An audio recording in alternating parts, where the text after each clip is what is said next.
Bismillahirrahmanirrahim. Assalamualaikum warahmatullahi wabarakatuh. Subhanaka la ilma lana illa ma 'allamtana innaka antal alimul hakim. Wa la hawla wa la quwwata illa billahil aliyyil azim. Rabbi yassir wa la tu'assir wa tammim bil khair ya fattah wa bika nasta'in. Nahmaduhu wa nusalli wa nusallim ala rasulihil karim wa ala alihi wa ashabihil fatihina بهديهم إلى الحقيقة المجاذة أما بعد أعوذ بالله من الشيطان الرجيم بسم الله الرحمن الرحيم والعصر إن الإنسان لفي خسر إلا الذين آمنوا وعملوا الصالحات وتواصوا بالحق وتواصوا بالصبر صدق الله العظيم. Jadi alhamdulillah, bersyukur kita kepada Allah Subhanahu Wa Taala, kita bertemu kali yang ke-38. Hari ini kali ke-38, iaitu 11 Syawal. Selain daripada daurah kita pada hari Sabtu dan hari Ahad. InsyaAllah daurah nanti akan dimuatkan pada hari ini dan pendaftaran pun akan dibuka juga insyaAllah.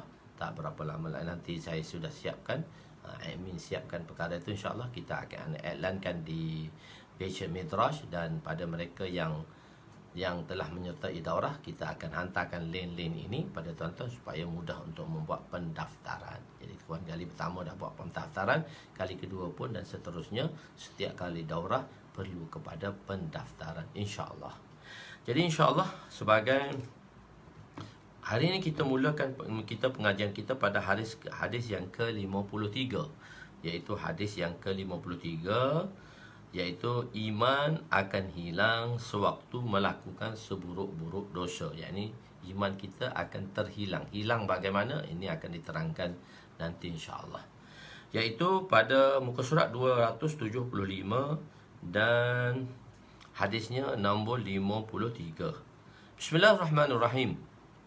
Wa anhu يعني وعن أبي هريرة رضي الله عنه قال قال رسول صلى الله عليه وسلم لا يزني الزاني حين يزني وهو مؤمن لا يسرق السارق حين يسرق وهو مؤمن لا يشرب الخمر حين يشربها وهو مؤمن ولا ينتهب نحبة يرفع الناس إليه فيها أبصارهم حين ينتهبها وهو مؤمن ولا يغل أحدكم يغل وهو مؤمن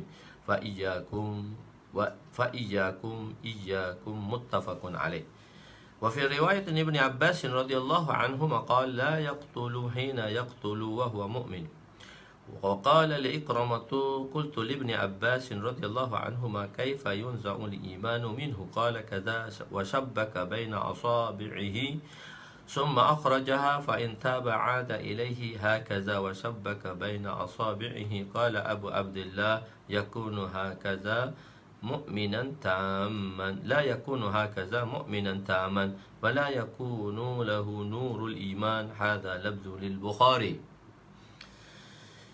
Jadi di situ kalau kita tengok dalam bahasa Arabnya 53 dan 54. 54 tu hadis ke-54 selalu. Kalau tengok dalam Melayu 53 bracket 5, dan kita hadis yang seterusnya tuan-tuan akan lihat 55, tak ada 54.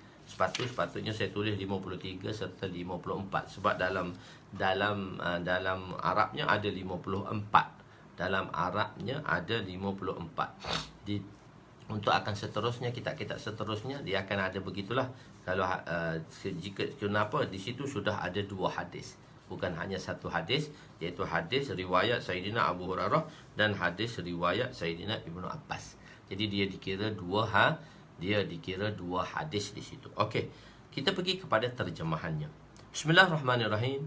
Sayyidina Abu Hurairah radhiyallahu anhu meriwayatkan bahawa Rasulullah sallallahu alaihi wasallam telah bersabda, tidak berzina oleh seorang dalam keadaan dia beriman. Maknanya orang tu dia tak akan berzina jika dia beriman. Jadi bermakna kalau dia berzina dia tak beriman lah. Ini penjelasan yang kita akan jelaskan di sini. Dan tidak meminum arak oleh seseorang dalam keadaan dia tidak beriman, dan tidak akan mencuri oleh seseorang dalam keadaan dia tidak beriman, dan tidak akan merampas oleh seseorang dengan rampasan yang mana manusia tidak dapat berbuat apa-apa dengannya dalam keadaan dia beriman ketika itu, dan tidak menipu oleh seseorang dalam keadaan dia beriman ketika itu. maka hendaklah kamu semua berjaga-jaga, hendaklah kamu semua berjaga-jaga. Hadis di situ ialah riwayat muttafaq alaih. Muttafaq alaih maksudnya Bukhari dan Muslim. Lafaz Bukhari macam mana riwayat Bukhari, itulah juga riwayat Imam Muslim rahmatullah alaih. Cuma di bawah ini tambahan daripada lafaz Bukhari yang tidak ada pada lafaz Imam Muslim, iaitu telah berkata dalam satu riwayat yang diriwayatkan oleh Sayyidina Ibn Abbas radhiyallahu anhuma, tidak membunuh oleh seorang itu sedangkan dia beriman. Dan Hadrat Ikramah, yakni anak murid kepada Abdullah bin Abbas, berkata, aku bertanya kepada Sayyidina Abdullah bin Abbas radhiyallahu anhuma, bagaimana tercabutnya iman daripada seorang itu? Maknanya jika dia melakukan dosa-dosa besar ni, macam mana dia dikira tercabutnya iman? Beliau menjawab begini, Sayyidina Abdullah bin Abbas telah menggenggam kedua tangan beliau, kemudian melepasnya. Dia genggam macam ni. Ini iman macam ni, melekat macam ni. Selepas tu Sayyidina Abdullah bin Abbas telah melepaskan genggaman tangannya tadi. Begitu. Maknanya dia tercabut begitu. Begitu. Genggaman dan melepaskan genggaman. Begitu. Jika dia bertaubat, sebab itu kita kata syarat dosa besar bertaubat. Iman akan kembali seperti ini.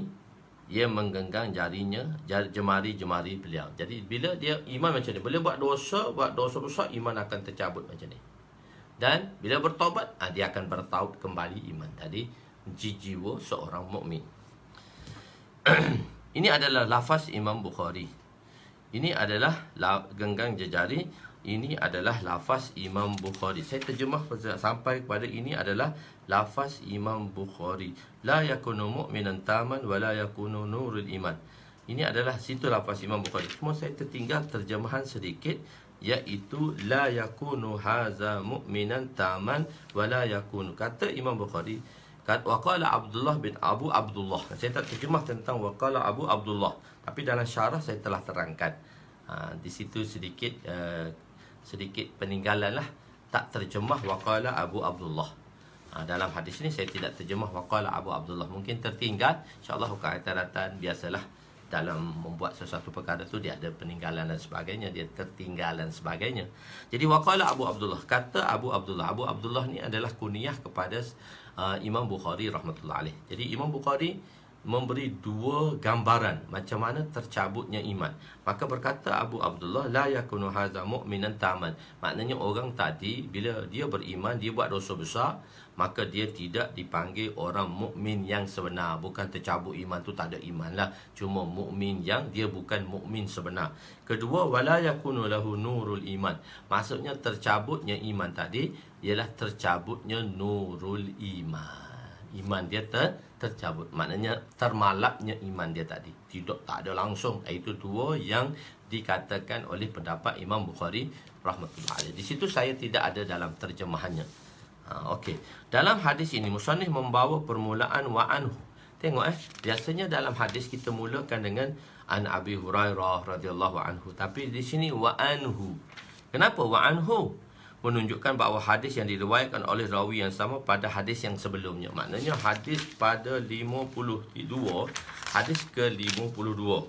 Pada hadis ke-52 yang telah kita pelajari tadi, hadis yang ke-52, iaitu hadis dia, kita tengok balik 270, iaitu wa'an Abi Hurairah. Jadi bila hadis yang selepasnya, hadis yang sama oleh perawi yang sama, maka dia akan dikata wa'anhu. Sebab tu saya baca tadi wa'anhu wa'an Abi Hurairah radhiyallahu anhu. Saya baca balik, saya gantikan hu tu Abi Hurairah radhiyallahu anhu.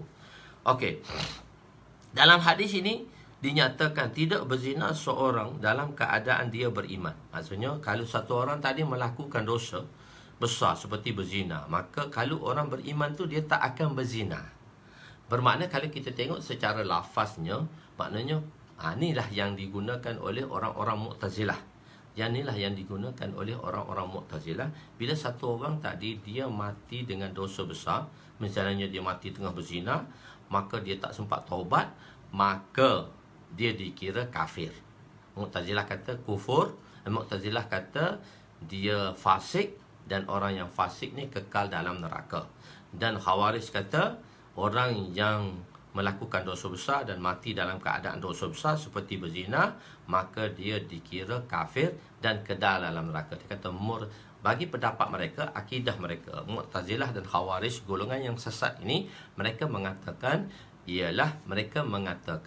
irtiqabul kabair mukhallad finnar. Orang yang mati di dalam berterusan dengan dosa besar, tak sempat taubat, maka dia akan kekal di dalam neraka. Sebab dia faham tadi makna terjemuh. Okey, saya tadi terjemuh hanya secara lafzi. Saya terjemuh di dalam bentuk lafaz. Bagaimana lafaz tulis, saya terjemuh. Kadang-kadang saya terjemuh di dalam keadaan bahasa muhawarah, iaitu bahasa percakapan. Cuma di sini nak perlu diterangkan. Jadi kadang-kadang begitu. Jadi kalau secara zahirnya kita faham gitulah, kalau orang tu berzina, dia tak mukmin, dia tak beriman. Mukmin ni maknanya orang beriman, dia tak beriman lah. Adakah tak beriman, langsung tak beriman? Tapi kalau mengikut pandangan zahir, mengikut mazhab zawahir, iaitu orang-orang yang melihat hanya kepada lafaz hadis sahaja, tidak melihat kepada makna dan tidak lagi meneliti kepada hadis-hadis yang lain di dalam bab sangkutan ini. Jadi kan sebab itu sesuatu hukum apabila nak dihukumkan oleh ulama-ulama fuqaha, mereka akan bukan hanya melihat satu hadis sahaja, bahkan mereka akan melihat ayat-ayat Al-Quran, adakah hadis itu bertentangan dengan ayat Quran atau bersamaan dengan ayat Quran. Kalau bertentangan dengan ayat Quran, maka perlu ditakwil, iaitu ditafsirkan dengan melihat hadis-hadis yang lain yang semakna dengannya, ataupun hadis yang bukan semakna tetapi ada hubung kait dengannya. Jadi sebab itu sesuatu hukum tadi akan dibentangkan Al-Quran di hadapannya dan dibentangkan semua ahadis, iaitu hadis-hadis yang bersangkut paut dengan perkara ini ataupun yang ada hubung kaitnya, dan dilihat dengan ijma'nya ulama dan sama ada dalam bentuk qiyas. Sebab itu hukum syarak tu kita kata bergantung kepada Quran dan hadis, bukan hanya Quran dan hadis saja, Quran dan hadis, dan iaitu ijma' ulama, ijma' sekali, iaitu dalam ijma' ulama sekali, dan dilihat kepada hukum qiyas. Itulah sumber syariat di dalam 4 mazhab. Dia tidak hanya melihat kepada makna zahir hadis tersebut atau hanya satu hadis saja dilihat dan seterusnya dihukumkan kepada perkara-perkara yang nak dihukumkan tadi, seperti di dalam masalah ini. Okey. Jadi kalau kita lihat secara zahir hadis tadi begitulah. Jadi ulama-ulama fuqaha yang mana Allah Subhanahu Wa Taala memberi ilmu yang begitu waqi'. Ilmu yang waqi' ni maksudnya satu ilmu yang waqi'. Itu ilmu yang waqi' ni maksudnya dia yang tahu selok-belok tadi. Jadi sebab itu kan kadang-kadang ada penceramah datang seperti Ustaz Abdul Samad. Dia datang, dia kata, "Tuan-tuan, saya datang untuk menziarahi ilmu di Malaysia dan apa yang saya sampaikan itu adalah ilmu." Jika dia berceranggah dengan fatwa-fatwa yang telah difatwakan oleh ulama-ulama di sini, maka tuan-tuan jangan pakai pendapat saya. Tuan-tuan pakailah yang difatwakan oleh majlis agama ataupun fatwa negeri. Fatwa negeri itu setiap kuat dia lagi daripada fatwa kebangsaan. Maka jika perkara tadi bersangkut paut dengan fatwa, tuan ambil saya sebagai ilmu sahaja. Apa yang saya sampai tadi, beliau berkata itu sebagai ilmu, dan ambillah fatwa-fatwa yang telah diberikan oleh mufti. Kerana mufti ini mereka waqi' dengan peristiwa tadi. Mana apa waqi' dalam peristiwa tu, dia tahu keadaan peristiwa di hadapannya. Saya tak tahu apa peristiwa di hadapannya. Saya hanya memberi satu lontaran ilmu yang ada di dalam hadis. Sebab kita beritahu hadis itu bahan mentah. Jadi kita perlu memprosesnya. Ulama perlu mengecaci supaya untuk mengeluarkan sesuatu hukum. Bila telah berkata betul, sebagai atas ihtiyatan, berjaga-jaga supaya jangan orang ambil kaul dia untuk mengharuskan perkara yang tidak diharuskan di dalam fatwa. Begitu telah saya jelaskan. Begitu telitinya ulama-ulama di dalam mengatakan, dan mereka menyampaikan. Begitu juga apa yang saya sampaikan di sini. Mungkin sekadar ilmu. Ada pendapat saya yang mana berceranggah dengan fatwa. So tuan-tuan tinggallah pendapat saya.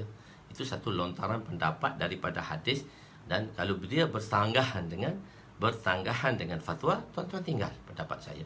Pakallah fatwa. Kerana itu lebih kuat lagi dalil, sebab ahli-ahli fatwa ni dia berhimpun bukan sebab apabila berkumpulnya umat ni, nanti kita akan belajar dalam fadilah ilmu nanti, bila berkumpulnya umat ini untuk atas satu kebaikan, maka dia tidak berkumpul atas perkara yang salah. Itu kebaikan ilmu, itu kelebihan ilmu, masya-Allah. Nanti kita akan jelaskan di dalam Kitabul Ilmu. Kita sambung lagi di dalam daurah kita insya-Allah pada 13. Elan akan dikeluarkan nanti insya-Allah. Petang ni ke hari ini juga saya akan keluarkan elan. Tuan-tuan boleh terus untuk berdaftar. Okey. Dalam hadis yang dinyatakan tidak berzina seorang itu dalam keadaan dia beriman. Maksudnya kita tengok secara zahir bahawa kalau orang tu berzina dia tak ada iman. Tak ada iman tu tercabut iman ke, tak Islam ke, tak beriman ke, tak dipanggil mukmin ke. Dalam hadis Sayyidina Abu Zar dikatakan walaupun dia berzina dan mencuri. Kita compare hadis tu kan, sebab tu dia satu-satu hukum tu dia tak diputuskan. Semua dalam hadis Abu Zar, bila dia bertanya kepada Nabi SAW, maka Abu Zar, Nabi kata orang yang ucap kalimah dengan yakin dia masuk syurga. Lepas tu Nabi kata, walaupun Abu Zar tanya, walaupun dia berzina, walaupun dia mencuri. Maksudnya itu pertanyaan dosa besar. Mesti dia kena jaga larangan-larangan Allah. Takkan dia masuk besar, dosa besar tu. Nabi kata, walaupun dia berzina dan mencuri, walaupun dia berzina dan mencuri, walaupun dia berzina dan mencuri. 3 kali Sayyidina Abu Zar bertanya, Nabi duk jawab. Lepas tu Nabi kata, Raghima anfu Abi Zarrin. Nabi kata, raghima ala raghmi anfi Abi Zarrin, walaupun Abu Zar tidak mempercayainya. Ala raghmi anfi Abi Zarrin. Atau Abu Zar kata raghima anfu Abi Zarrin. Itu hadis dia. Maknanya hadis ni walaupun buat dosa besar, Nabi kata dia masih beriman lagi. Maksudnya dia bukan tidak beriman, cuma cahaya iman dia. Begitu. Jadi pentafsirannya, walaupun dia telah berzina dan mencuri, satu hari pasti dia akan memasuki syurga, memasuki syurga yang menunjukkan bahawa dia masih beriman walaupun melakukan perbuatan tersebut. Dan kita telah beritahu orang yang mati dalam beriman walaupun dosa besar, bagi pendapat Ahli Sunnah wal Jamaah, dia tidak kekal dalam neraka. Mungkin dengan sebab dosa itu tidak diampunkan oleh Allah Subhanahu Wa Taala, maka dia terpaksa dimasukkan ke dalam neraka dan dia tidak boleh masuk first intake ke dalam syurga. Tapi oleh kerana ada kalimah di dalam hatinya, maka dia akan satu masa nanti orang tersebut akan dimasukkan ke dalam syurga oleh Allah Subhanahu Wa Taala kerana imannya. Tapi Mu'tazilah dan Khawarij kata tak boleh masuk, kekal dalam neraka. Itulah pendapat batil yang ada pada Mu'tazilah dan Khawarij di dalam amalu bil arkan, di dalam rukun iman yang kita mengatakan amalul bil arkan. Itu dia meletakkan itu syarat hakiki, syarat ihtirazi. Syarat ini tidak dapat dilebih kurangkan, mesti ada. Tuan ingat kan syarat ihtirazi, syarat ittifaqi, dan masih ada orang bertanya apa itu syarat ittifaqi. Nak perkataan apa? Bukan kebetulan tapi kesepakatan. Okey. Zahirnya daripada dua kenyataan di hadis ini saling bercanggah. Mungkin dia bercanggah, kata ni tak ada iman. Tu tadi kata masih ada iman. Maka tarikah kita ada 3 tarikah yang kita pilih. Jadi ulama telah mencari 3 tarikah. Satu, tatbik, macam mana kita cari titik kesinambungan, tempat kita berpadu dan bersepadu, titik kesinambungan. Atau jika kita tidak boleh berada di atas tatbik, iaitu titik kesinambungan, kita mencari jalan kedua, iaitu rajih dan marjuh. Kita perlu ambil hadis ni, kita ketepikan hadis ini, mungkin oleh sebab rawinya dan ada beberapa perkara yang perlu dilihat di dalam merajihkan sesuatu hukum. Atau jika kita tidak boleh merajihkan hukum merajih sama kuat hadis tu, maka kita kata kita guna kaedah ketiga. Ulama menggunakan kaedah ketiga, nasih mansuh. Hadis ni kita kata hukum dia dah mansuh sebab dia datang awal. Hadis ni hukumnya nasih sebab dia datang latest. Saya tidak nampak lagi Haji Suhaimi hari ni. Suhaimi Zakaria, kawan saya ke, dah ada ke dia di sini? Mungkin tidak dapat menghadiri majlis saya pada hari ini. Saya nampak Muhammad Suhaimi Idris saja. Suhaimi Zakaria kawan saya, kawan baik saya. Sebab tu saya tanya dia tu. Saya tak nampak dia di sini hari ini. Okey. Iaitu dengan cara tatbik. Penafian di sini bukan penafian nafsul iman, tidak menafikan bahawa dia tak ada iman langsung, tapi penafian di sini adalah kamalul iman, penafian tentang kesempurnaan iman, bukan ketiadaan iman. Bagaimana disebut di akhir hadis tadi? Di akhir hadis ini dua tatbik, iaitu dua kesinambungan yang telah dijatuhkan oleh Imam Bukhari. Maknanya tatbik itu sepatutnya saya bracket kesinambungan. Bracket patutnya kesinambungan dinyatakan oleh Imam Bukhari, iaitu dia bukan seorang mukmin yang sempurna. Di sini dalam tafsir saya tulis waqala Abu Abdullah tu Imam Bukhari lah, waqala Abu Abdullah itu Imam Bukhari. Ada insya-Allah ada. Tadi tak nampak hantar. Okey. Maksud kedua pula Imam Bukhari kata, maksud kedua tercabut iman ialah tercabut iman, maksudnya nur iman tadi termalap. Dia ada lagi lampu cuma mati. Kena tukar balap lah. Lampu dah ada, cuma balap dia dah mati. Suis ada lagi, current ada, cuma kena tukar balap aja, kena tukar mentol saja. So kalau tukar mentol, hidup balik. Begitu maksudnya tercabut nur iman, tercabutnya cahaya tadi. Tatbik kedua, la yusamma mu'minan, la yusamma, dan itu dua yang diceritakan oleh Imam Bukhari lah. Tapi ada tatbik yang sesungguhnya la yusamma mu'minan. Dan tatbik yang seterusnya, banyak ulama telah mentafsirkan hadis ini dengan cara mentatbik, mengkesinambungkan hadis ini. Maksud la mu'minan tu la yusamma mu'minan, dia tidak dimasukkan ke dalam nama orang mukmin, iaitu keberkatan nama orang mukmin tu ditarik. Maksudnya dia tidak digolongkan dengan nama orang mukmin. Nama orang mukmin kan berkat, sebab itu nama adalah sesuatu yang indah. Dan letaklah dengan nama-nama yang baik, nama yang terbaik. Nabi kata Abdullah dan Abdul Rahman. Letaklah nama-nama yang baik pada anak-anak kita, supaya makna-makna yang baik, supaya kita memanggilnya dengan makna-makna yang baik. Nama dia Zazizu. Zazizu, Zuziza, Zizazu. Masa saya sekolah dulu, saya ingat ada dua orang kawan tu. Dua orang kawan di kembar, dua ketiga tau, kembar. Jadi ayah dia tak tahu nak letak nama apa. Zazizu, Zazizu, Zuziza, Zuziza, Zazizu. Nama dia tu. So apalah makna dia tu. Malaikat nak panggil Zazizu, Zuziza. So maknanya kita letak nama-nama yang baik. Sebab nama-nama orang mukmin ni, nama-nama mukmin ni nama yang penuh barakah. Fakhriyah, kebanggaan. Faizah, kejayaan. Begitu. Hanum Adini, manisnya orang. Azlin Aslina, Hazlin Aslina. Selalu saya mainkan adik-adik saya Hanum Adini, maksudnya masam. Sebab Hanim tu manis, Hanum tu masam. Saya kata masam purik. Tu saya bubuh nama macam tu.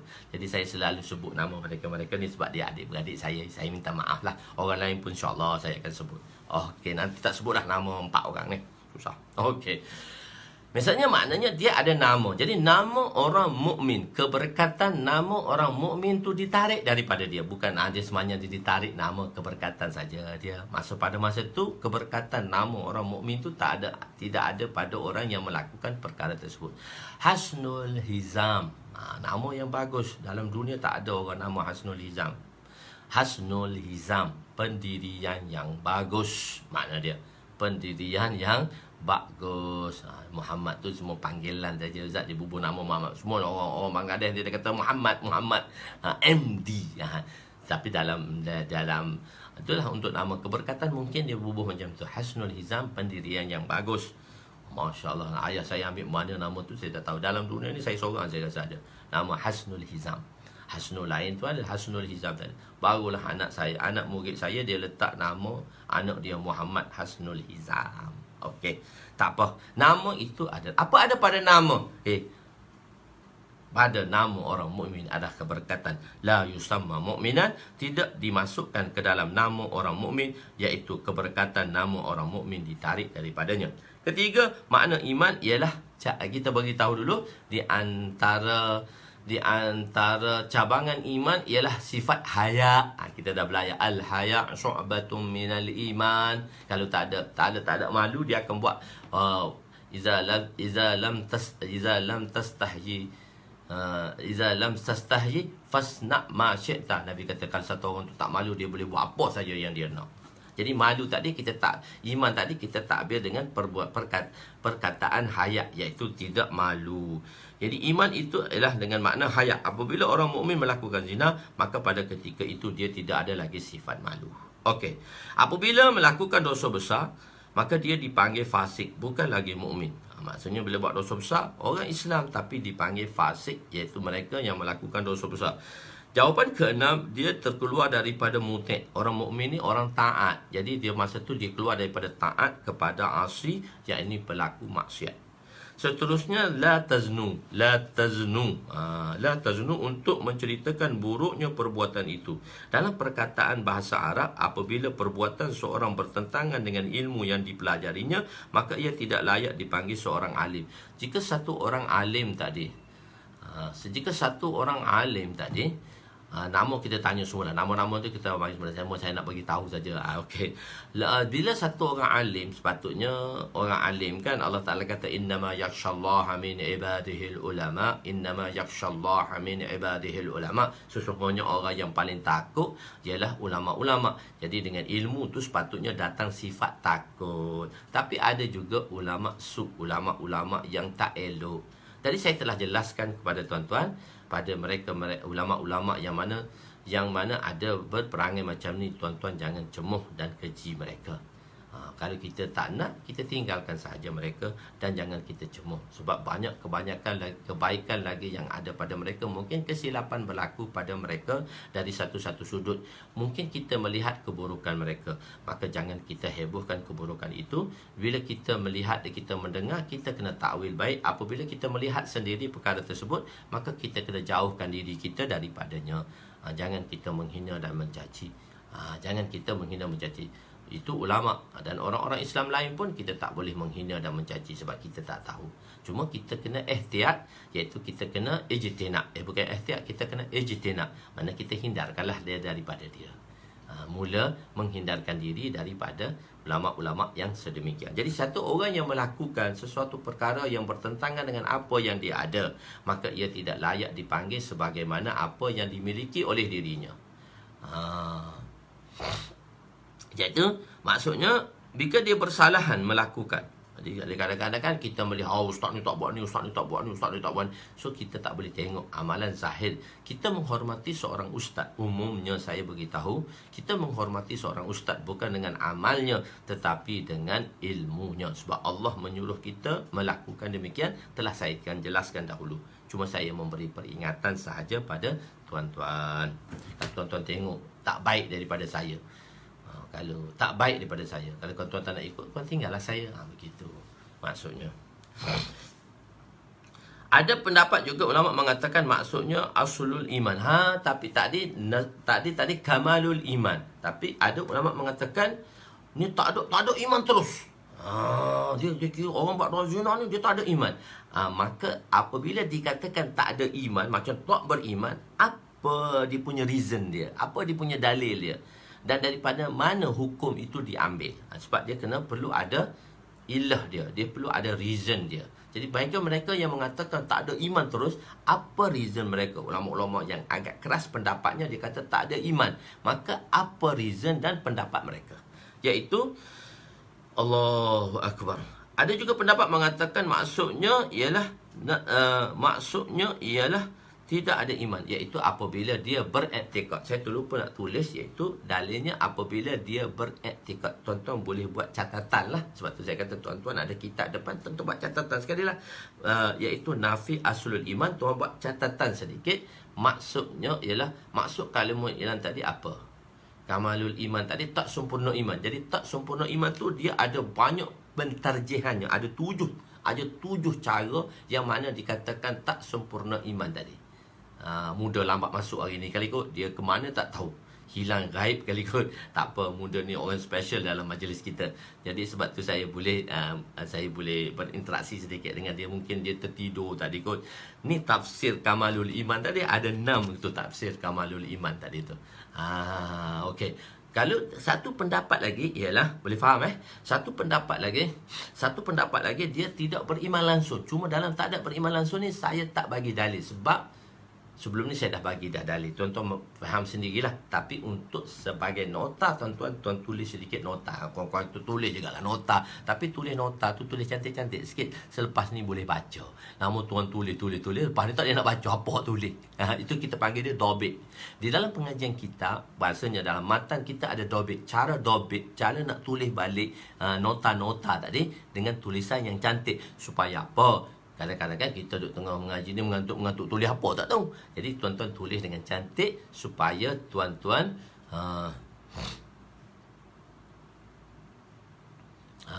ini pun Ramli Syarif ni dia masuk lambat sikit sebab tertembik iman. Dia kata semasa berzina ada ke iman sebesar zarah? Saya kata iman dia ada. Sebab tu kita buat 2 penafian tadi. Satu penafian kesempurnaan iman, satu lagi penafian nafsul iman. Penafian nafsul iman tu lah adalah sebesar zarah tu. Sebesar zarah tu besar sikit sangat tu. Adalah penafian iman tadi. Sebab apa dia kata penafian kesempurnaan iman, dan ditarjihkan oleh ulama di sini ada 6 pentarjihannya. Ada 6 cara menjalabnya. Jadi kena belajar tulis. Jadi semua sekarang kita berada di perenggang yang satu baris sahaja. Tu pun tuan-tuan, sebab tu memang saya rasa orang tak faham kitab ni. Kepada orang yang belajar. Sebab tu saya rasa pentingnya saya mengajar balik kitab ni dan menerangkan hasil daripada tulisan saya. Sebab saya nak ringkaskan kitab ni. Kalau saya tak ringkas kitab ni, dia akan jadi 30 jilid. Kalau 30 jilid, siapa nak baca? Okey. Jadi ada pendapat ulama mengatakan yang Kamalul Iman tu dah faham Boleh? Yang Kamalul Iman tu dah faham Kamalul Iman tu dah faham. Okey. Ada pendapat mengatakan maksud nafiul iman. Maksud tak ada iman terus. Cuma saya tak bagi dalil. Saya tidak bagi dalil di sini. Mungkin sebelum ini telah diberi dalil secara indirect. Sekarang di sini saya tak letak dalil. Jadi tuan-tuan letaklah sedikit catatan. Tuan-tuan letak sedikit catatan. Apa catatan dia? Jadi kalau kita belajar, tuan-tuan guru tak catat dah macam tu. Kita yang catat sendiri sebab kita tahu keadaan situasi yang belajar itu. Sebab tu kita panggil daurah atau pengajian. Kita akan catat. Tapi oleh kerana tuan-tuan ni tak biasa lagi dengan dunia pengajian begini, maka saya memberitahu pada tuan-tuan untuk menulis. Tapi ada ramai yang tahu. Tapi mungkin ada yang Masya Allah tak nak pegang pen. So saya beritahu adalah tempat-tempat kena tulis. Untuk kefahaman kita selepas kita membaca nanti untuk kali kedua dan seterusnya. Okey. Jadi apa pendapat ulama mengatakan maksud nafi nafsul iman? Tak beriman langsung. Maksudnya dia beriktikad. Bila ada iktikad, dia beriktikad iaitu buat dosa ni, dia beriktikad bahawa perkara yang haram tu halal bagi dia. Zina halal dia kata. Dia beriktikad benda yang haram itu halal. Maka tercabutlah iman dia. Tapi benda tu hak dalam. Kita tak tahu. Untuk hukumkan seseorang, ulama hanya mukallaf kepada zahir. Jika dia cerita zahir, kita terimalah. Tetapi orang tu tahu sendiri apa di dalam hatinya. Sebab benda ni, benda niat dalam hati ni, iktikad ni niat. Sebab tu kita kena belajar. Kita kena belajar tauhid tadi. Pentingnya belajar tauhid. Kita belajar tauhid tu sebenarnya dalam rukun iman tu. Tapi tidaklah secara detail terhadap kitab tauhid tadi. Boleh faham Jadi maksudnya dia menghalalkan iktikad. Dia tahu benda tu dosa, dia buat. Tahu aku dosa tapi aku lemah iman. Macam mana dia kata? Tapi dia menghalalkan sesuatu yang haram. Maka terkeluarlah dia daripada iman. Kamalul iman tu iman yang sempurna lah. Kamalul iman, imanu kamil. Sama je. Kamalul iman, iman yang kamil. Sama saja. Dia belakang depan saja. Kadang-kadang kamalul iman, al-imanul kamil. Kalau imanul kamil, dia kena sebut al-imanu kamil. Dia jadi musuh sifat. Kalau kamalul iman, dia tak ada alif lam. Kamal, al-iman baru ada alif lam. Kamalul iman. Al-imanu al-kamil. So dia boleh baca dua. Al-iman, al-imanu kamil, dia mausuf sifat. Al-iman mausuf, al-kamil sifat. Kalau kamalul iman, kamalul kaf, mim, alif, lam, kamalul al-iman, kamalul iman, dia mudhaf ilaih. So dia boleh terjemah mausuf sifat, boleh menterjemahkan mudhaf ilaih. Ini kaedah nahwu. Dua-dua boleh. Ini kaedah nahwu. Kalau mausuf sifat kita terjemah mudhaf ilaih boleh, mudhaf ilaih kita terjemah mausuf sifat boleh. Mana ni kena belajar nahwu. Oh, tuan-tuan kena belajar nahwu balik dengan saya boleh. Belajar nahwu dengan saya, belajar soroh dengan saya, dengan nahwu dengan saya. Allahu akbar. Tak ada nombor ustaz, tak ada nombor apa pula. Ni tak payah ada nombor lah. Tuan-tuan jangan tanya banyak sangat. Tuan-tuan kena faham apa yang saya nak cakap. Tidak kita tuan-tuan bertanya tu. Okey, tak apa. Tapi jadi kita lambat sedikit lah. Perjalanan kita terhenti segera. Okey, pendapat ulama mengatakan maksudnya nafiul iman. Maknanya dia tak ada iman langsung. Maksud iman tu ilah dia ialah maksudnya dia menghalalkan sesuatu yang haram. Ataupun mengharamkan sesuatu yang halal. Ataupun yang dia meremeh-remehkan sesuatu yang sunat. Itu pun tak boleh juga. Hak sunat pun tak boleh, hak arus pun tak boleh. Itu dia bahagian i'tiqad. Itu bahagian i'tiqad tu dia lebih halus lagi lah. Ilmu-ilmu i'tiqad tu, sebab tu kata mengajar i'tiqad kafir dengar begitu berdiri bulu roma takut. Okey, kedua ialah mencuri. Tidak bersempurna iman seorang itu apabila dia mencuri. Maknanya tidak akan berlaku mencuri seorang itu sewaktu dia berada, sewaktu dia seorang yang beriman. Jadi mencuri ni ada dua. Satu curi kecil, satu curi besar. Terus kita takrifkan mencuri mengambil sesuatu daripada tempat simpanan. Kalau tempat itu sesuatu harta itu tidak disimpan, maka dia dikira tidak mencuri. Maknanya bila takrif mencuri tak ada pada tempat tu, maka apabila sabit kesalahan dia tidak boleh dijatuhkan hukum hudud. Barang tercencir, barang orang tak jaga, orang tinggal macam tu, barang berharga, orang ambil. Dia tak kira mencuri. Sebab mencuri ni takrif dia kita telah belajar dah dulu. Mencuri ni takrif dia ialah mengambil sesuatu daripada simpanan yang selamat. Cuma kita bahaskan adakah pencuri kain kapan itu adalah pencuri atau tidak. Kita panggil dalam bahasa Arabnya nabash. Itu perbahasan telah dijelaskan dahulu. Imam Abu Hanifah kata nabash juga pencuri kain kapan adalah dihukum hudud jika sabit kesalahan. Kecuali Imam Syafi'i mengatakan tidak, sebab takrif pencuri tidak ada pada pencuri kain kapan, nabash. Itu dalam perbahasan dia lebih pergi pada lebih halus lagi. Sebab itu dia mendefinasikan sesuatu perkara tadi atas pendefinasian di mana titik kesinambungannya, mana titik perbezaannya.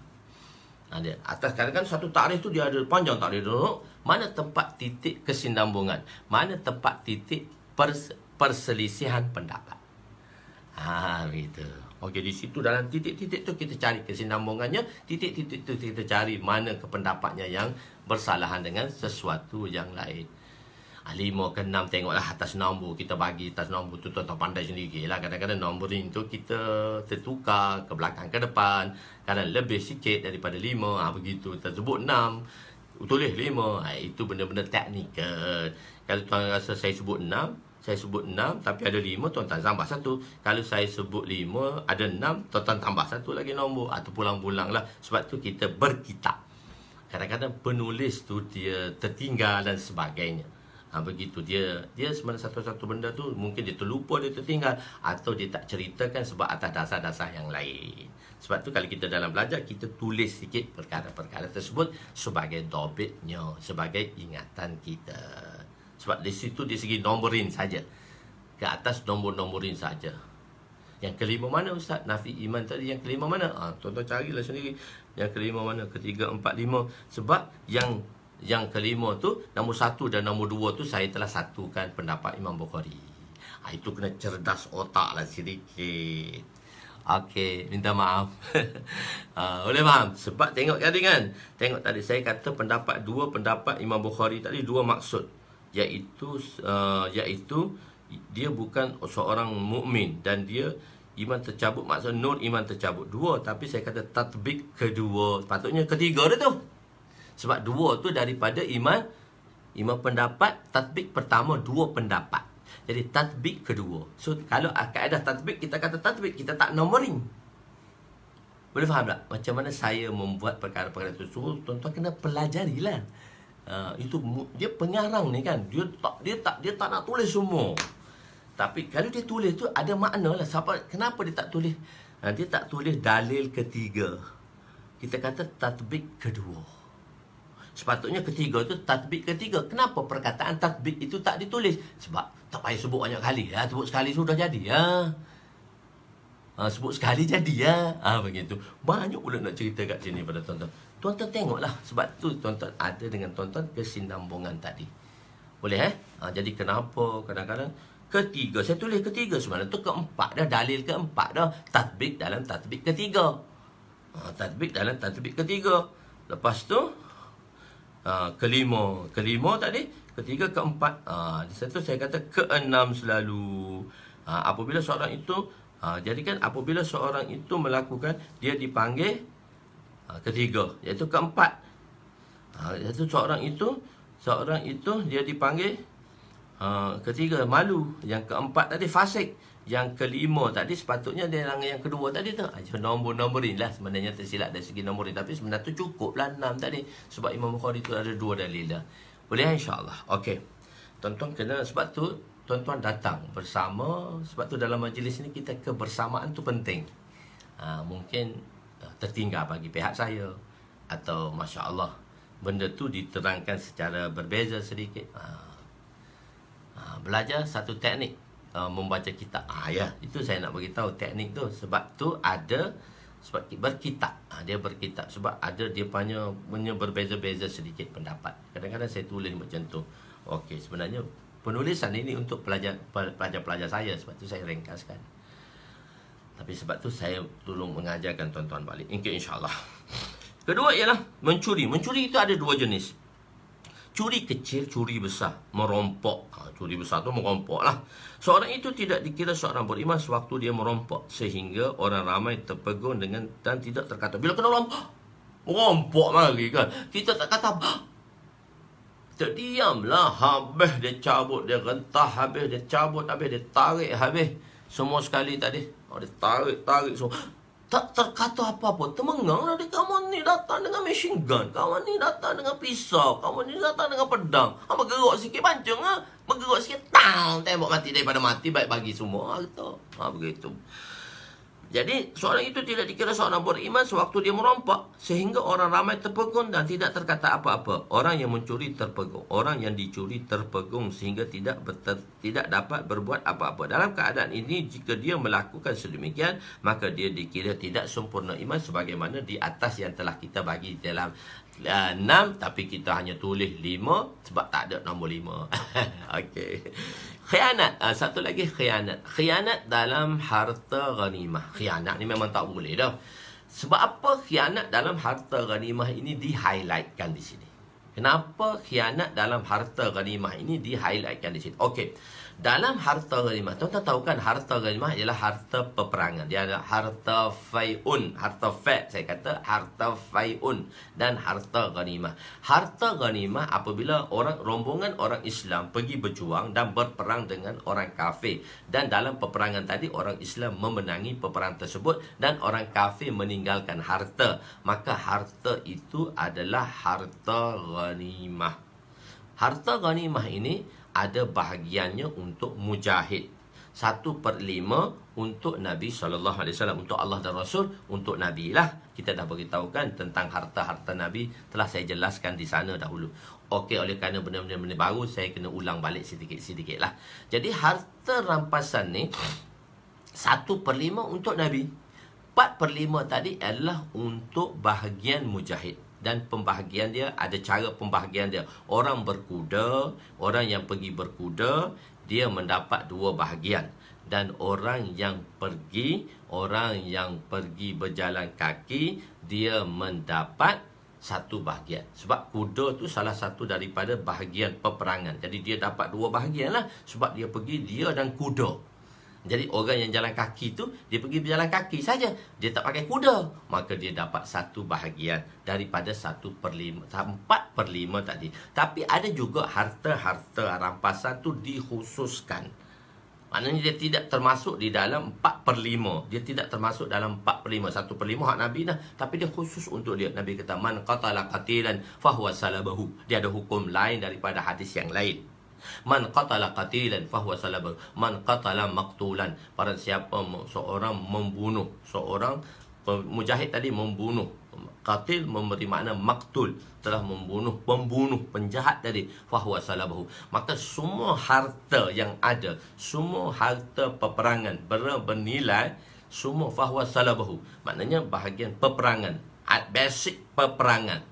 Apa basic peperangan? Pedang, baju besi, topi perang, baju besi, pedang, benda panah, dan itu dipanggil salab. Salab bukan harta-harta yang bukan emas dan perak, tidak. Harta salab tadi. Bila harta salab, fahuwa salabuhu. Maka semua harta yang ada pada si mati tadi milik orang yang membunuhnya, mujahid yang membunuhnya. Itu dia hukum khusus, dia hukum lain. Okey, maknanya dalam harta ghanimah, setelah semua dapat, maka dia akan kumpulkan satu tempat. Dia akan kumpulkan satu tempat. Pada zaman dahulu, harta ghanimah haram. Pada umat Nabi terdahulu, harta ghanimah haram. Jadi, maknanya Nabi-Nabi, harta Nabi-Nabi ialah, harta Nabi-Nabi, memanglah saya duduk syirik taling lah. Okey. Nanti harta Nabi-Nabi ni ialah, harta peperangan ni, di masa zaman peperangan sebelum Rasulullah sallallahu alaihi wasallam, maka dia akan diletakkan satu tempat. Dia letak atas bukit, maka di situ Nabi akan berdoa dan satu panah lintar dia akan datang. Satu contoh, api akan datang, dihantar oleh Allah Taala api.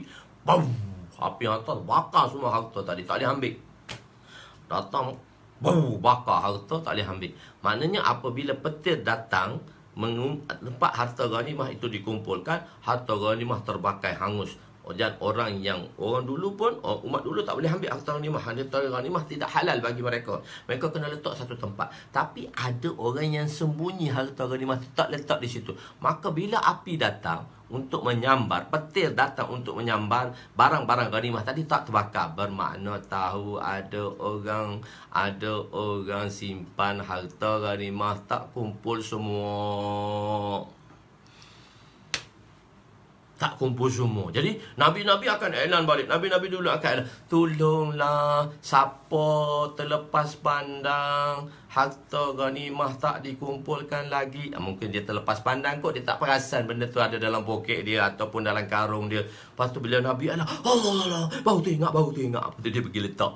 Ataupun memang sengaja dia tidak letakkan. Nabi kata cepat. Nabi-Nabi dulu kata cepat letak, sebab harta pengorbanan kita tidak diterima. Petir yang datang tidak menyambar api barang tersebut, maka pengorbanan kita tidak diterima. So, iklan dulu, maka orang lain pun pergi letak balik. Lepas tu datang api petir kedua, baru terbakar. Tapi harta ghanimah ini halal. Harta ghanimah ni, harta rampasan perang ni ialah, harta tu halal. Halal bagi umat Nabi sallallahu alaihi wasallam. Allah Subhanahu wa taala telah halalkan harta ghanimah ini untuk umat Rasulullah. Kenapa? Kerana kedaifan umat ni. Allah tahu kita ni lemah. Umat dulu mungkin kuat, tapi kita ada dua hukum yang mana Allah perintahkan. Dipanggil af'alu syaqqah, af'alu khafif. Af'alu syaqqah ni hukum-hukum yang diturunkan kepada umat dulu keras. Hukum kita ni, dan hukum, ada juga hukum pada umat dulu, hukum dia lembut. Dan pada umat ni awsat, af'alu awsat. Hukum yang diturunkan pada umat ni sederhana. Dia pada af'alu syaqqah, af'alu khafifah dan af'alu awsat. Itu pembahagian dia. Jadi hukum ke atas kita lembut. Contoh dia apa dia? Umat dulu, orang-orang Yahudi, hukum dia apa dia? Berdosa, tak boleh taubat, kena bunuh diri, baru taubat terima. Keras kan? Bila kena najis, tak boleh basuh, kena kerat. Baju tu kena kerat, kena tukar tangan lain. Tak boleh pakai. Itu af'al syaqqah pada umat-umat Yahudi. Tapi pada orang Kristian, af'al khafif. Af'al khafif ni maksudnya ialah af'al yang ringan. Wanita yang haid pun boleh bersama. Sebab tu orang putih wanita haid pun dia boleh bersama. Tapi mari datang Islam, lembut. Orang Yahudi kalau haid, dia kena pisah tu wanita. Wanita ni kena duduk luar, tak boleh masuk dalam rumah. Wanita tak suci. Orang Kristian pula, wanita pun dia digauli juga. Tapi Islam di tengah, wanita yang suci, wanita yang haid berada dalam keluarga tapi tidak boleh digauli. Dipanggil af'alu syaqqah. Jadi umat dulu af'alu syaqqah lah, kita af'alu mutawasit. Jadi hukum balik pada harta ghanimah. Balik pada harta ghanimah ni halal bagi umat ini. Cuma sebelum dibahagikan, dikumpulkan dahulu. Yang spesialis dia dapat daripada dia membunuh seorang itu, barang-barang yang man qatala qatilan fahuwa salabuhu, maka dia pun man qatala qatilan fahuwa salabuhu. Maka dia ambillah harta-harta khusus tadi. Dia akan ambil harta-harta khusus dan diasingkan daripada harta keseluruhan. Dan harta keseluruhan tadi, harta khusus dah dikeluarkan daripada hadis-hadis yang khusus tadi. So, harta keseluruhan 5%, 1/5 diberikan pada Nabi, tinggal 4/5. 4/5 ni lah akan dibahagikan mengikut bahagian. Jadi kita kata mengikut bahagian. Imam Abu Hanifah kata separuh. Maknanya orang berkuda 2 bahagian, dan orang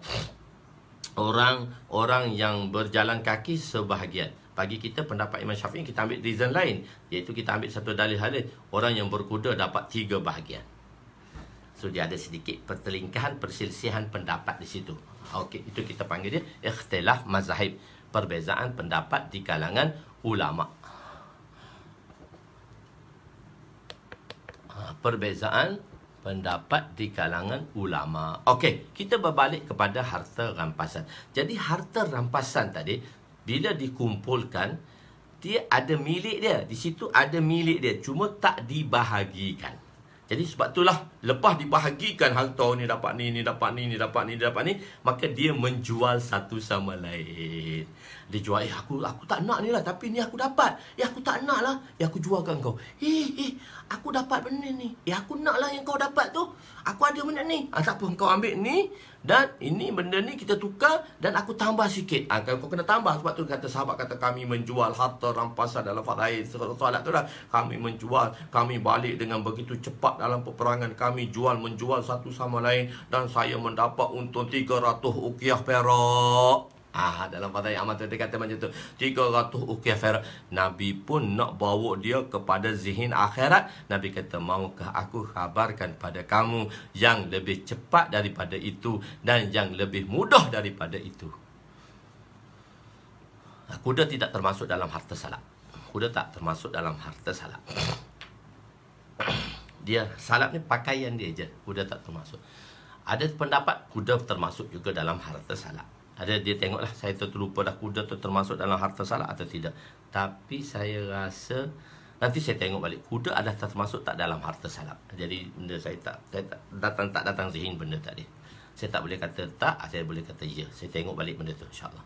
Kuda ada tak termasuk dalam harta salak. Sebab saya faham, yang fahami tu pakaian dia tu, kuda tidak. Wallahu a'lam, nanti kuda jawapan semula. Kena tengok balik. Kena tengok balik tarjih macam mana perbahasan ulama dalam sini. Saya tak boleh nak jawab seterusnya. Terus saya tak boleh jawab. Okey. Jadi kita pergi dulu begini. Kadang-kadang pertanyaan tuan-tuan kan, kadang-kadang kita terlepas pandang benda tu tak termasuk zihin, sebab banyak benda yang nak dipikirkan. Tuan-tuan hanya nampak satu tu kan, bagus. Kan? Jadi mana pula dah kita ni? Iaitu maka saya menjual dan membelinya. Saya untung dapat 300 perak. Nabi pun tukar dia punya zihin daripada keduniaan kepada akhirat. Nabi kata, maukah aku khabarkan yang lebih baik daripada itu? Maka sahabat ni dia tamak akhirat. Dia kata, khabarkanlah pada saya ya Rasulullah. Nabi kata, 2 rakaat solat sunat selepas solat fardu, itu lebih baik daripada perniagaan yang kamu akan fana itu. Tapi bukan bermakna benda tu tak boleh buat. Cuma Nabi nak mengarahkan pemikiran daripada dunia kepada pemikiran akhirat. Itu pun sahabat Nabi cakap macam tu. Apatah lagi kita yang begitu jauh dengan kampung akhirat dan tak rasa tak nak balik pun akhirat. Nak hidup kat dunia ni sampai bila-bila. Maka perlulah diberi peringatan dan peringatan dan peringatan supaya kita mengingati perkara-perkara itu sehingga benda tu jelas di hadapan mata kita. Saya tak cerita lagi kenapa jelas di hadapan mata tu. So semula kita cerita bab lain, nanti kita masuk kenapa sahabat nampak jelas di hadapan mata. Sebab apabila tuan-tuan tanya kan, tuan-tuan tanya tentang apa bang ni tuan-tuan tanya? Saya tu lupa dah. Bila iman tadi, iman kan sahabat kata tuan tanya tentang ujian. Ada satu orang kata kena buat ujian, ustaz nak dapat sanad. Jadi tuan-tuan tanya tentang ujian. Sahabat pun bila mereka belajar iman, mereka diuji oleh Allah SWT tentang iman. Maka Nabi SAW telah tanya satu orang sahabat nama Haris, kaifa asbahta ya Haris? Haris, bagaimana subuh kamu? Itu lafzinya, tapi sahabatnya oleh kerana dia bertanya iman, maka orang-orang Arab ni dia tak perlu ta'rif dah, sebab dia tahu dah apa yang berlaku di sisi dia. Nabi nak tanya bukan waktu subuh. Baik, subuh macam mana? Okey, sihat. Sahabat dia tak pergi kepada dunia. Maka dia kata, sebab dia tahu pertanyaan Nabi tadi. Apa maksud pertanyaan Nabi? Kaifa asbahta? Macam mana keadaan iman kamu di waktu subuh? Kita kata, kaifa asbahta? Sabahan khair. Pun tak apa jawapan macam tu. Sabahan khair. Subuh yang baik. Sabahan khair. Jadi, sahabat bila Nabi tanya macam tu, kaifa asbahta? Maksud pertanyaan Nabi. Sebab dia tahu dia berada dalam situation tadi. Dia ada dalam audience tu. Itu saya kata penting duduk dalam audience. So sahabat berada dalam audience tu. Kaifa asbahta ya Haris? Nabi tanya, Haris, macam mana iman kamu? Asbahtu mu'minan haqqa. Subuh daku dalam keadaan mukmin sejati. Apa mukmin sejati? Mukminan haqqa. Saya dah bezakan sidqun dan haqqun. Tonton tengok balik video saya yang lampau. Apa itu sidqun, apa itu haqqun. Sidqun ialah khabar yang diberitakan sama dengan peristiwa yang berlaku. Haqqun ialah mesti membenarkan kata-kata Nabi dan sabdaan firman-firman Allah Ta'ala dan sabdaan-sabdaan Nabi walaupun bersalahan dengan peristiwa. Itu haqqun. Jadi sahabat ni kata, asbahtu mu'minan haqqa. Kata Haris kepada Nabi, asbahtu mu'minan haqqa. Subuh daku dengan mukmin yang sebenar. Apa maksudnya? Tuan cerita syurga, tuan cerita neraka. Syurga, neraka tu nampak depan mata saya. Kita bila cerita syurga, nampak tak syurga? Tak nampak. Iman kita lemah. Kita cerita neraka, tak nampak apa neraka tu depan kita sebab kita lemah. Tapi sahabat dia kata kat Nabi, asbahtu mu'minan haqqa. Nabi tahu jawapan dia dan dia tahu soalan Nabi sebab dia ada dalam audience tu. Dia ada environment tu, audience tu.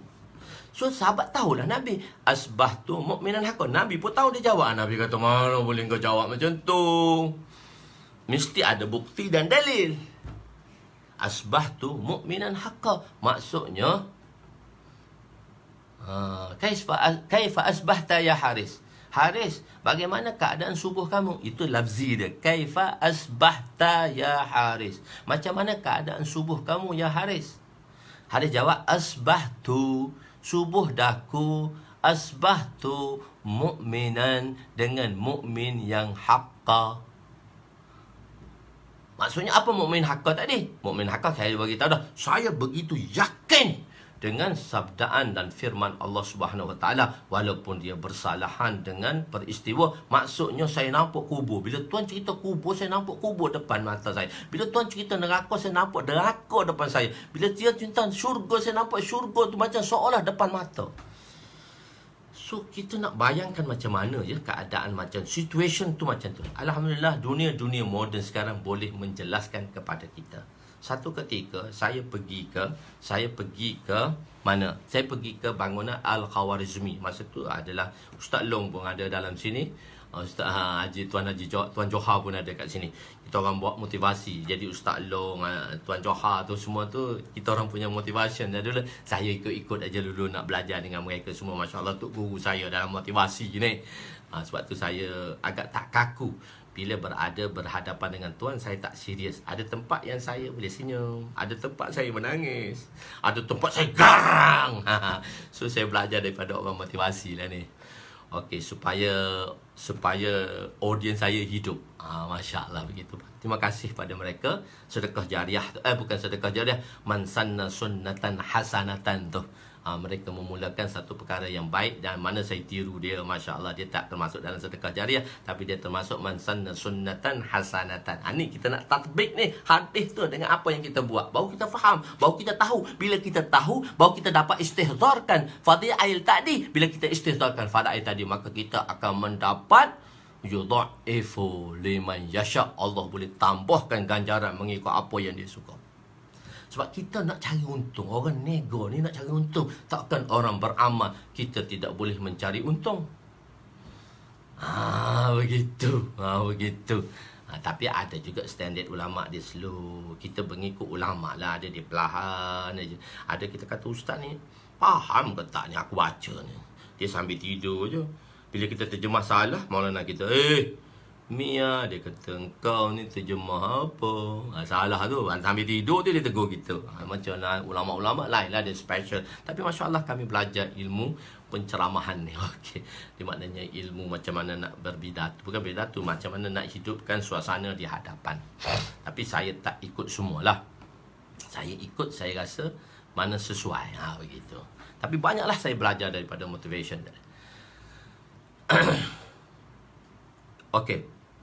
Jadi mana pula ya? Asbahtu mu'minan haqqah. Tapi kita orang pergi ke tempat Al-Khawarizmi.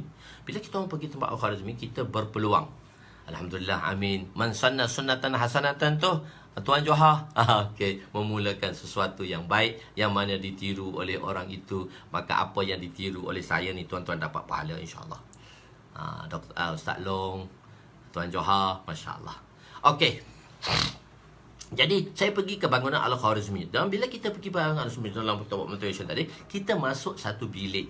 Bilik untuk pencerapan. Nak tengok bulan. Planet. Sekarang kita pencerapan di salah satu bangunan di Tanjung Bidara tu. Ia di bawah kerajaan Mufti Negeri Melaka. Tapi kita diberi peluang lah untuk lihat pencerapan bulan tu. Macam mana kita nak tengok planet sebagainya lah. Jadi, masa tu kita masuk, kita tengok macam kita masuk wayang gambar lah. Kita duduk atas kerusi dan dia buka skrin.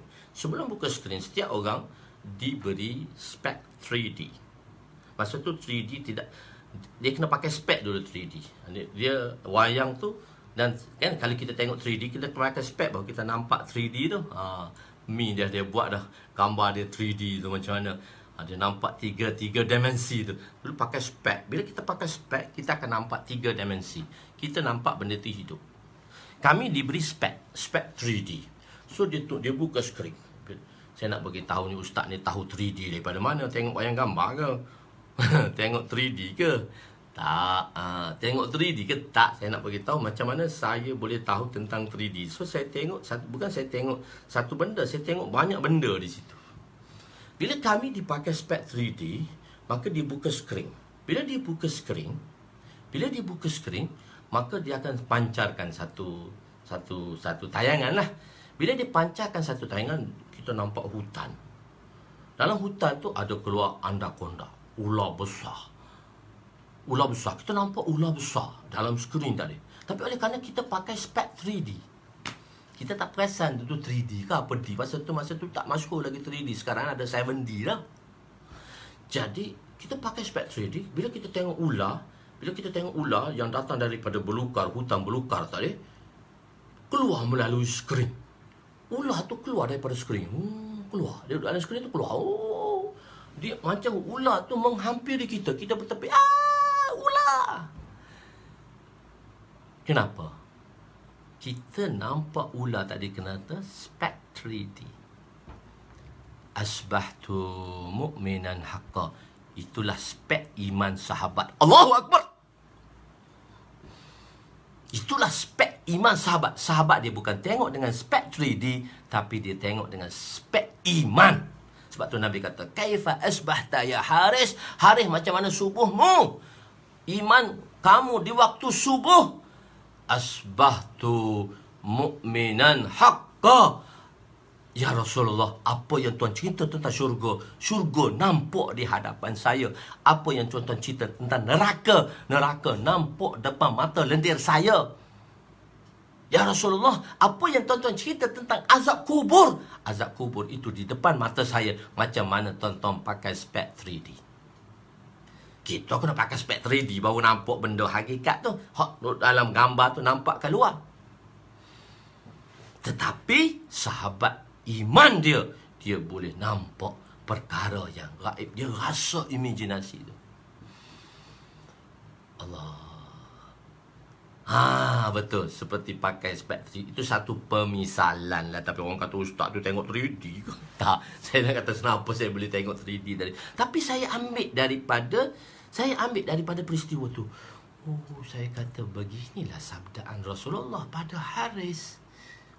Macam ni sabdaan Nabi pada Haris, yang mana Haris nampak benda tu seperti benda hidup. Tak kira lah nampak dengan kalbu apa, tapi benda tu nampak real. Tu pun Nabi kata ke Haris, Haris, iman itu akan tercabut.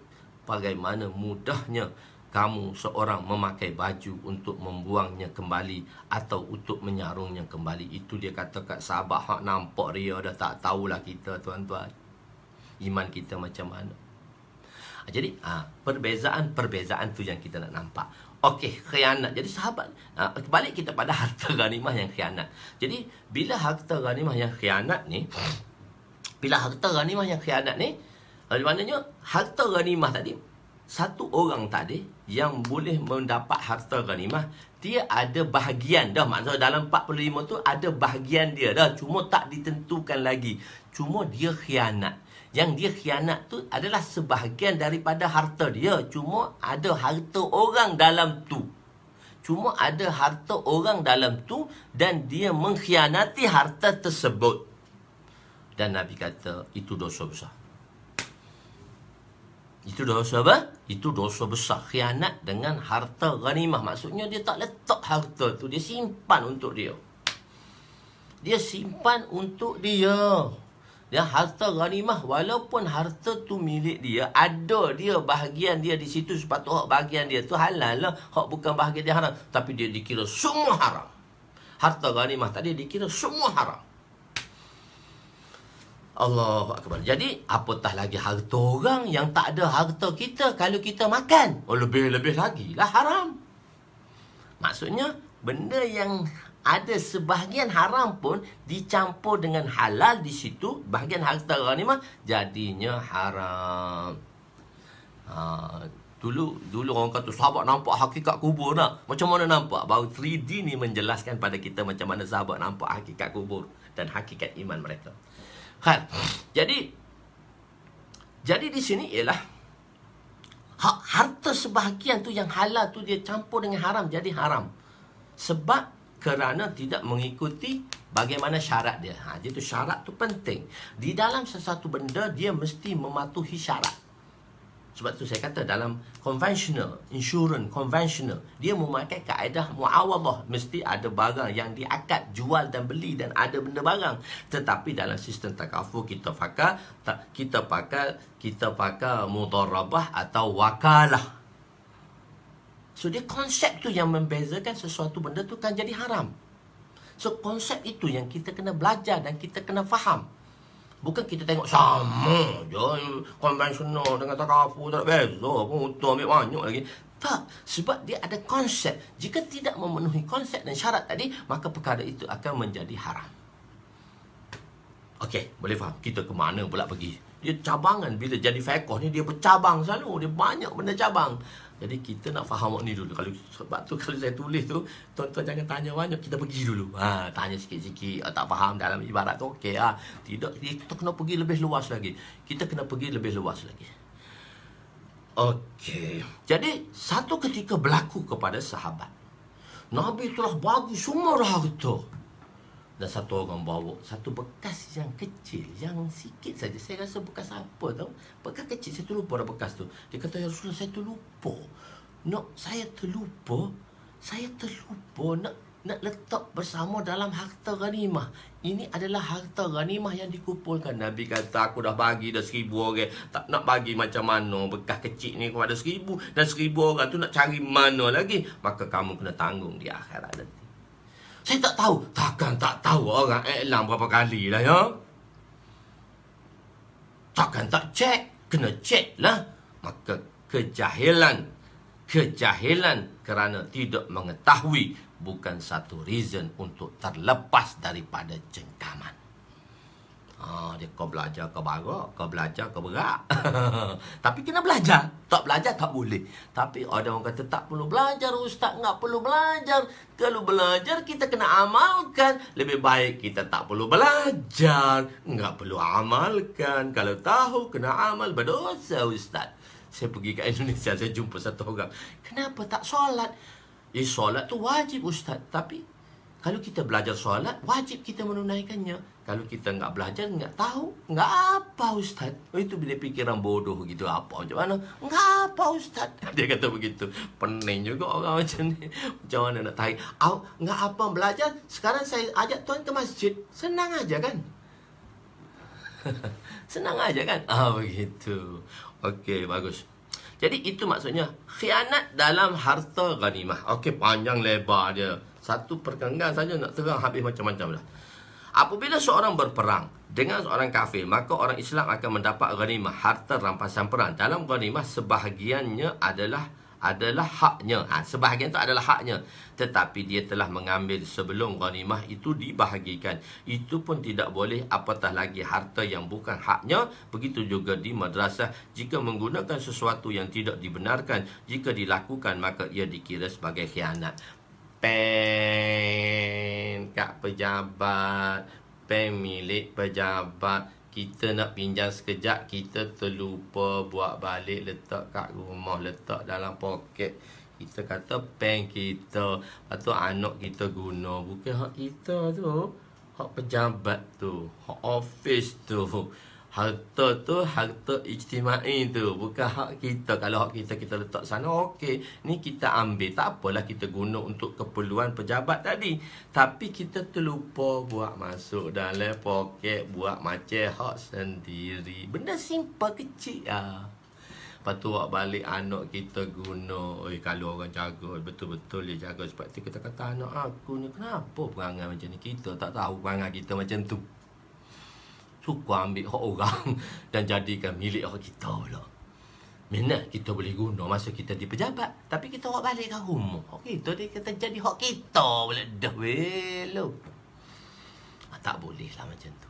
Jadi kita kena jaga perkara-perkara itu. Benda-benda tu simple aja, tapi perlu kena jaga tuan-tuan. Kita tak perasan dan kita terlepas pandang. Allahu Akbar. Begitu juga di madrasah. Oleh itu pelajar mesti berhati-hati dalam perkara ini. An Abi Hurairah radhiyallahu anhu qala Rasulullah sallallahu alaihi wasallam man akala tayyiban amala bi sunnatin wa amina an-nasu bi wa'iqahu dakhala al-jannah. Barang siapa makan makanan yang baik, beramal dengan amalan yang sunat, dan orang ramai terpelihara daripada keburukannya, maka dia akan memasuki syurga. Man akala tayyiban halalan la halalan tayyiban. Sebab tu kata mencari rezeki yang halalan tayyiban. Man akala tayyiban, makan rezeki yang halal ni syarat batin dalam penerimaan ibadat. Sekali kita mana saat bayang bab ni. Man akala tayyiban. Kalau orang tabligh dia tahulah mana saat tu siapa. Dia bayan bab man akala tayyibah di dalam syarat sembahyang. Kita kata syarat sembahyang ada 3 hak zahir. Bersuci, menghadap kiblat, dan bersuci. Maksudnya memakai, selepas bersuci memakai pakaian yang suci, dan berada di tempat yang suci, dan menghadap kiblat. Itu syarat zahir sesuatu amalan diterima. Syarat zahir sesuatu amalan tadi diterima. Hak zahir, ada pakaian suci, duduk tempat suci dan menghadap kiblat. Itu 3 syarat zahir. Dia ada syarat batin sekali lagi. Makanan mesti halal. Kenapa dalam satu hadis yang lain ada satu orang Arabi doa, Ya Allah, Ya Allah, Ya Allah, terimalah doaku. Nabi kata makanannya haram, pakaiannya haram, semua perbuatannya haram. Macam mana doanya nak diterima? Halal itu penting dan mencari yang halal itu wajib. Man akala tayyiba, simple je sabdaan hadis itu. Tapi ulama korek begitu dalam sehingga menjadikan, oh jadi kalau kita tak halal, kita boleh buat sembahyang. Sembahyang hak zahir kena buat, tapi hak batin kena betulkan. Yakni kita makan makanan yang suci, kita makan makanan yang halal. Kerana makanan yang halal itu dia akan memberi, makanan yang tak halal itu akan memberi kesan dalam ibadat yang mana ibadat tak diterima. Mana akala tayyibah, dia buat makan hak betul. Wa amila bi sunnatin, wa amila bi fi sunnatin, buat hak perkara-perkara sunat. Hak wajib tu mesti dah hak sunat. Wa aminan nas, orang terpelihara, biwa'iqahu, dengan kejahatannya, keburukannya, dakhalal jannah, apa dia boleh masuk syurga. Ihtiyat, berhati-hati itu adalah penting dengan harta ijtimai, dengan harta ramai. Kita kata gak harta orang ramai lah, harta kerajaan lah, sangat penting. Penyalahan gunaan harta awam lah, itu lebih bahaya kerana sukar untuk dipulangkan kembali kepada pemilik asalnya berbanding dengan harta individu. Harta awam ni jangan rosakkan. Susah kalau kita guna, kita nak kembalikan pula susah. Yang kembalikan juga susah. Hada Ikramah ialah tabi'in, merupakan murid kepada Sayyidina Abdullah bin Abbas. Wallahualam. Hadis kita pendek hari ini, penerangan kita panjang sebab kita terlekat di harta ghanimah. Tapi 2 benda tuan-tuan dapat belajar baru hari ini, harta ghanimah dan macam mana cara nak tatbik kita. Okey, 2 pelajaran terbaru hari ini. Banyak kita belajar sebenarnya.